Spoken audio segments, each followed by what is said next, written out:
विवेक sir, हम आपसे आपके पास आ जाते हैं। बहुत स्वागत है आपका। सर, हम बात चूंकि सचिन पायलट की इस समय कर रहे हैं कि खबर आ रही है कि वो नई अपनी पार्टी बनाने जा रहे हैं। इसको लेकर के जो राजस्थान की सियासत है, उसका जो भविष्य है वो किस ओर जाता हुआ दिखाई दे रहा है आपको? और सचिन पायलट जिनके लिए ये खबरें चल रही हैं, वो ना तो हाँ कर रहे हैं और ना ही खंडन कर रहे हैं कि वो किसी तरीके की पार्टी नहीं बना रहे हैं या कांग्रेस में रह रहे हैं, भाजपा के साथ जा रहे हैं। इस तरीके से या इस सब्जेक्ट से जुड़ा हुआ कोई बयान उनका नहीं आ रहा है। ऐसे में आप ये कैसे देख रहे हैं कि जो भाजपा की चिंता है, आखिर सचिन पायलट के नई पार्टी बनाने से भाजपा को जो चिंता हो रही है, वो क्यों हो रही है? और भाजपा को इससे क्या नुकसान होता हुआ दिख रहा है? जी, मैं ब्रजेश जी से पूर्ण सहमत हूँ। मुझे नहीं लगता कि उन्होंने जो कहा उसके अलावा और कुछ कहने की ज़रूरत है। ये बिल्कुल है कि सचिन पायलट सिर्फ़ मसल फ्लेक्सिंग कर रहे हैं। वो अपने आप को हो सकता है कि 3 साल बाद, 4 साल बाद की पोज़ीशन के लिए तैयार कर रहे हैं। उन्हें पता है कि आज उनको मुख्यमंत्री नहीं बनाया जा सकता, वो उन्हें भी पता है और कितना भी चाहे वो दबाव बना लें, मुख्यमंत्री वो नहीं बन सकते, उतना उनको पता है। उसके बावजूद अगर वो ये सब कर रहे हैं तो इसका सीधा-सीधा अर्थ है कि वो अपने लिए फ्यूचर के लिए एक जगह बना रहे हैं और अपना बार्गेनिंग पावर बढ़ा रहे हैं। और अब राजस्थान की आंतरिक स्थिति जो है उसका मैं बहुत ज़्यादा मुझे अभ्यास नहीं है, लेकिन जिस तरह की बात मुझसे पूर्व जिन्होंने बात की उन्होंने कही कि अगर वो पार्टी बनाती भी है तो उसका फ़ायदा जो है वो कांग्रेस को ही होगा। मतलब वो इतने वोट जो है बीजेपी को उसका नुकसान होगा, उसका फायदा अंततः कांग्रेस को होगा। इस तरह की अगर स्थिति है तो वो उस पार्टी को बनाने से परहेज करेंगे, ऐसा मुझे लगता है। और वो शायद वही कर रहे हैं। मतलब वो सिर्फ बात कर रहे हैं और कुछ कर नहीं रहे, आगे नहीं बढ़ रहे। लेकिन इसमें हो सकता है उनका ही नुकसान हो, क्योंकि अगर केंद्रीय नेतृत्व को इस बात की भनक लग जाती है कि ये करने वाले कुछ नहीं है, सिर्फ ये धौंस दिखा रहे हैं, तो हो सकता है कि बार्गेनिंग में उनका नुकसान ही हो जाए। अगर वो पार्टी बना ही ले तो फिर बात अलग है, लेकिन अगर केंद्रीय नेतृत्व इस बात से वाकिफ हो गया है कि भाई ये सिर्फ धौंस दिखा रहे हैं और कुछ करने वाले नहीं है, तो शायद वो उतना कुछ उनको न दे जितना सचिन पायलट चाहते हैं। तो कुल मिलाकर अंततः वो इस सारे प्रोसेस में खुद का नुकसान ही करवा रहा है, ऐसा मुझे लगता है। दूसरी तरफ बीजेपी में जो एक नई डेवलपमेंट चल रही है, जिसके चलते वहां पर वसुंधरा राजे जो है वो फिर से एक बार केंद्र स्थान में आ गई है। और बीजेपी का जो केंद्रीय नेतृत्व है, शायद उनको वसुंधरा राजे के साथ में कुछ एक पीस बनाना पड़े और उनके साथ ही उनके ही नेतृत्व में शायद उनको राजस्थान में अगला इलेक्शन लड़ना पड़े। इस तरह की स्थिति वहां पर बनती हुई दिखाई दे रही है। तो ऐसी स्थिति में जब बीजेपी बहुत स्ट्रांग हो जाएगी और तो ये कुल मिलाकर उस वक्त सचिन पायलट के पास और कोई विकल्प नहीं बचेगा।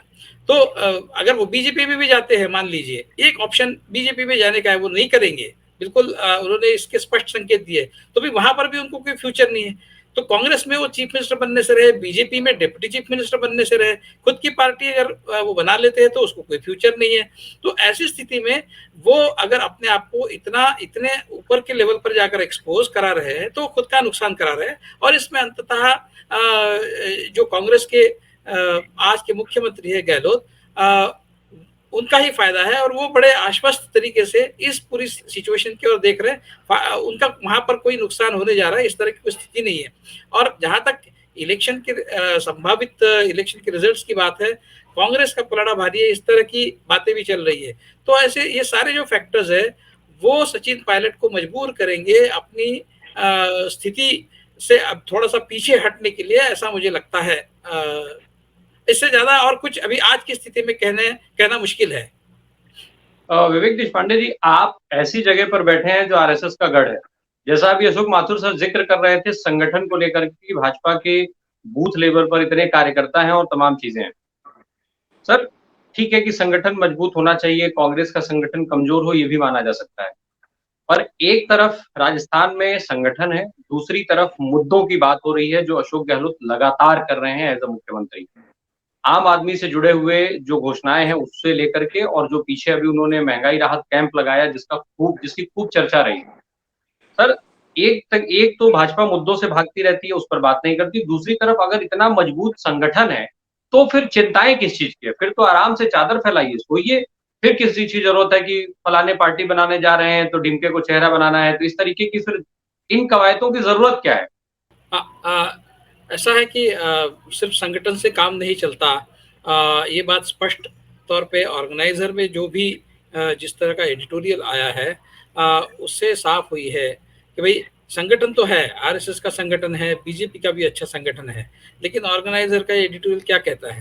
भाई एक आदमी पर निर्भर रहना, मतलब वो शायद इशारा मोदी जी की तरफ कर रहे हैं, स्पष्ट शब्दों में नहीं कहा होगा। और सिर्फ हिंदुत्व पर निर्भर रहना, इस तरह की ये दोनों चीजें जो है वो काम नहीं आएगी। इस तरह का एक अंदेशा आरएसएस को भी हो चला है, जिसके चलते इस तरह का एक एडिटोरियल ऑर्गेनाइजर में छपा है। तो सिर्फ संगठन हो, आपके पास हिंदुत्व का एजेंडा हो, आपके पास मोदी जैसा चेहरा हो, ये सब अभी नेसेसरी है लेकिन सफिशिएंट नहीं है। इस तरह का एक sentiment across the board BJP में हर जगह बन गया। मतलब सिर्फ ये राजस्थान की बात नहीं है, महाराष्ट्र में हर जगह ये इस तरह का सेंटिमेंट बना है। तो इसीलिए और ये इसको अगर आप राजस्थान में एक्स्ट्रापोलेट करें तो राजस्थान में वही स्थिति है।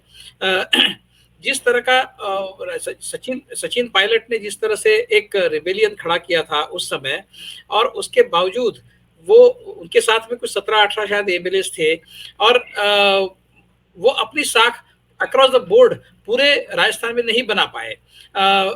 हमने देखा अभी रिसेंटली केशव प्रसाद मौर्य जो जिनका एक प्रोग्राम राजस्थान में माली समाज का एक प्रोग्राम हुआ, वहां पर अशोक पायलट जी के लिए नारे लगे। तो ये जो बीजेपी के ऑर्गेनाइज किए गए प्रोग्राम में अशोक पायलट को जिस तरह से उनको एक सपोर्ट मिला, उनके लिए नारे लगाए गए, इस तरह का चित्र सचिन पायलट अपनी खुद की पार्टी में अपने लिए नहीं बना सकते। तो ये जो कमाई है अशोक गहलोत की, वो बहुत लक्षणीय है, बहुत ही रिमार्केबल है ये इनकी क्वालिटी। और उसकी वजह से अगर बीजेपी में राजस्थान में संगठन है, आरएसएस का एक काडर है, उसके बावजूद मोदी जी है, शाह का इलेक्शन मशीनरी है, जो भी इंस्टीट्यूशनल मिसयूज वो करते हैं वो है, लाभार्थी पॉलिटिक्स है, सब है, उसके बावजूद आज वहां पर अशोक गहलोत स्ट्रांग बने हुए हैं। ये एक मैसेज है न सिर्फ कांग्रेस को लेकिन बीजेपी को खास तौर से, कि रीजनल लीडरशिप जो है उसको बढ़ावा देना बहुत जरूरी है। जो महाराष्ट्र में अभी हमने देखा कि महाराष्ट्र में देवेंद्र फडणवीस को वीक किया गया, वो इतने वीक हो गए कि अभी महाराष्ट्र में इस तरह की स्थिति बनी है। आज एक सर्वे भी आया है कि महाराष्ट्र में आज इलेक्शन हो तो बीजेपी बुरी तरह से हार सकती है। तो रीजनल लीडरशिप को अपना एक स्वतंत्र जो है अस्तित्व उसका मान्य करना और उसको एक अहमियत देना, ये जो कांग्रेस ने किया है वो बीजेपी में होते हुए नहीं दिख रहा है। तो ये एक चिंता का विषय आरएसएस के लिए है जो इस ऑर्गेनाइजर के एडिटोरियल से सामने आया है। तो कुल मिलाकर राजस्थान में अशोक गहलोत के लिए इन सारे अब सचिन पायलट का और एक उन्होंने गलती जो की वो ये है कि जब कर्नाटक में कांग्रेस करप्शन का मुद्दा लेकर आगे बढ़ रही थी, उस समय वो इस तरह का मैसेज बिल्कुल उसी समय देना चाहते थे कि कांग्रेस को करप्शन की बात करने का कोई अधिकार नहीं है, क्योंकि कांग्रेस ने राजस्थान में वसुंधरा राजे सिंधिया सरकार का जो करप्शन है उसके ऊपर पर्दा डाल दिया है। तो इस तरह का एक कॉन्ट्रास्टिंग मैसेज उन्होंने ऐसे समय में दिया था जब कर्नाटक में कांग्रेस करप्शन का मुद्दा लेकर आगे बढ़ रही थी। तो ये एक तरह से इसको तो एंटी पार्टी एक्टिविटी ही कहनी चाहिए, हालांकि डायरेक्टली नहीं है, लेकिन इनडायरेक्टली तो आपने पार्टी का नैरेटिव ही ब्लंट करने की कोशिश की है।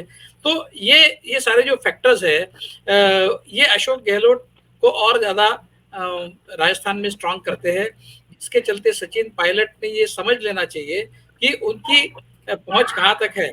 जब कांग्रेस से शरद पवार टूटकर उन्होंने अपनी एक अलग पार्टी बना ली थी, उस समय उनकी अपनी ऑलरेडी एक बहुत अच्छी साख महाराष्ट्र में बनी थी, और आज हम देख रहे हैं कि महाराष्ट्र में कांग्रेस से एनसीपी ज्यादा बड़ी पार्टी है।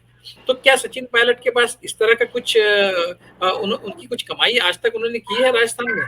अगर वो अलग पार्टी बनाते हैं तो क्या उनको एक दो तीन सीटें भी मिल सकती है? तो ये पहले अपने आप को एक across the board acceptable leadership के रूप में ढालना, ये छोड़कर सिर्फ वो एक हैगलिंग का प्रोसेस कर रहे हैं, सिर्फ मसल फ्लेक्सिंग करते हैं, ये एक बहुत ही इमेच्योर पॉलिटिक्स है। वो जितना जल्दी इस पॉलिटिक्स से परहेज करे और अपने आप को कांग्रेस के साथ में फिर से एक बार पूरे दिल से जोड़ दे, उनके लिए अच्छा होगा, ऐसा मुझे लगता है।